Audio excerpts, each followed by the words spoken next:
자, 안녕하세요. 박성필입니다. 저 오늘 엔캠 보도록 하겠습니다. 지금 엔캠의 가장 큰 이슈는 전환사채일 겁니다. 오늘 전환사채에 대해서 자세히 살펴보겠습니다. 자, 영상 시청 전 구독과 좋아요 부탁드리겠습니다. 자, 전환 청구하는 일이 6월 3일이었는데 그렇다고 6월 3일날 상장하는 것은 아닙니다. 전환 청구권을 행사할지 말지 결정할 수 있는 날짜가 3일이었던 거고, 상장 예정일은 여기 밑에 나와 있다시피 6월 19일입니다. 23년 5월에 있었던 11회차 전환사채와 그리고 23년 6월에 있었던 12회차 전환사채 합산 662억 규모의 전환사채입니다. 자, 일단 11회차 72,603원에 2,754주가 상장되는 거고, 그리고 이제 12회차 전환사채는 68,048원에 96만 9,903주가 상장되는 겁니다. 합산 97만 2,657주가 상장이 됩니다. 언제? 6월 19일에. 자, 오버행 리스크는 전환 청구 권리 행사 가능일에 끝난 게 아닙니다. 아직 시작도 안 한 거죠. 오버행 리스크로 단기 가격 조정은 피해갈 수가 없는 겁니다. 또 하나 명확하게 알아야 될 건 바로 권리 공매도입니다.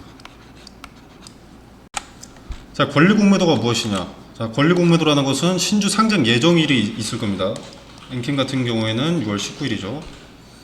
자, 이 신주 상장일로부터 2거래일 전에 미리 매매를 할 수 있는 권리를 말합니다. 자, 엔캠의 11회차, 12회차 신주 상장 예정일은 19일이고 2거래일 전인 17일부터 권리 공매도가 가능하다면 또 그 전부터 오버행 리스크에 미리 대피하는 물량, 즉 여러 투자자들의 예비 매도 물량들이 그 전부터 발생할 가능성이 높은 거죠.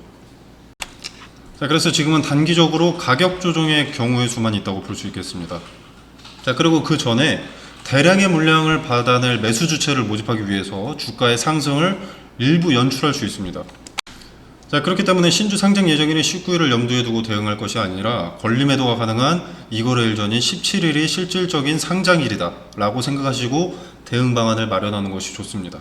자, 아까 말씀드렸다시피 당일날만 리스크가 있는 게 아니고요, 대부분의 투자자가 오버행 리스크를 경계하고 있습니다.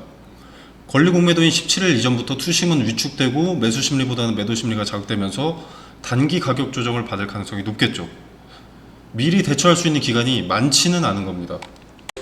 자, 그리고 전환사채 투자자들이 사모펀드들인데, 자, 이건 당연히 이 매도 공시 의무를 피해가기 위한 조합으로 볼 수가 있습니다.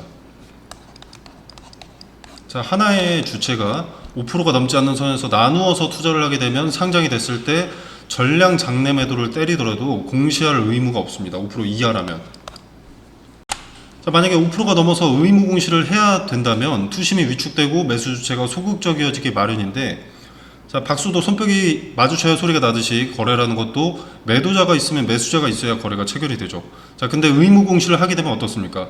매수자가 적어지면서 본인들의 매도 물량을 받아줄 주체가 없어지는 겁니다. 설거지를 당할 주체가 없어지는 거죠. 자, 그래서 사모펀드들은 나누어서 전환사채를 투자하는 겁니다. 그리고 좀 전에도 말씀드린 건데, 매수 주체를 구하기 위해서 약간의 상승을 연출할 가능성이 높다고 했습니다.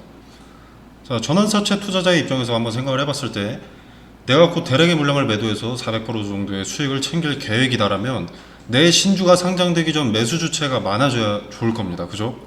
그래야 내 매도 주문이 체결되니까. 자, 매수 심리를 자극하기 위해서 가장 간단하면서도 확실한 방법이 하나 있습니다. 바로 주가 상승이죠.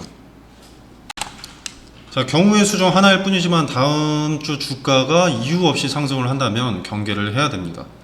경우의 수에 따라서 미리 대비를 해놓는다면 이용당하지 않을 뿐더러 그것을 역이용해서 기회로 삼을 수 있습니다.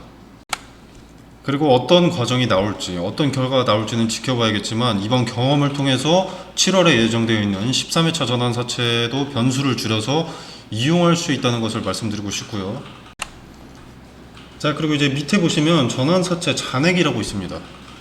자, 이번 전환사채 전환 청구 이후에도 12회차에 440억이 남고요, 그리고 11회차에 120억의 미전환 사채가 남습니다. 자, 12회차 440억, 전환사채가 이렇게 남는 것은 총액의 40% 이내로 걸어둔 콜옵션 때문이고요. 이번 오버행 리스크를 피해가더라도 전환사채 잔액과 13회차 전환사채로 오버행 리스크가 끝나지는 않는 겁니다. 자, 카톡방에서 이번 전환사채를 피해가기 위해서 어떤 경우의 수가 있고 또 경우의 수에 따라서 어떻게 대처를 해야 리스크를 최소화할 수 있는 일인지 자세히 설명드리도록 하겠습니다.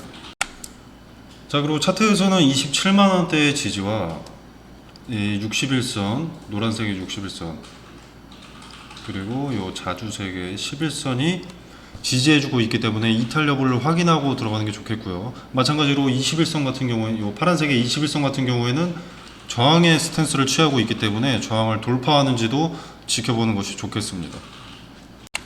자, 그리고 추가 매수나 신규 매수도 11회차, 12회차 전환사채 신주가 상장된 이후에 자, 물량 소화의 흔적을 포착하고 의미 있는 자리에서 지지받는 등 근거를 확인했을 때 매수를 하는 게 좋다고 봅니다.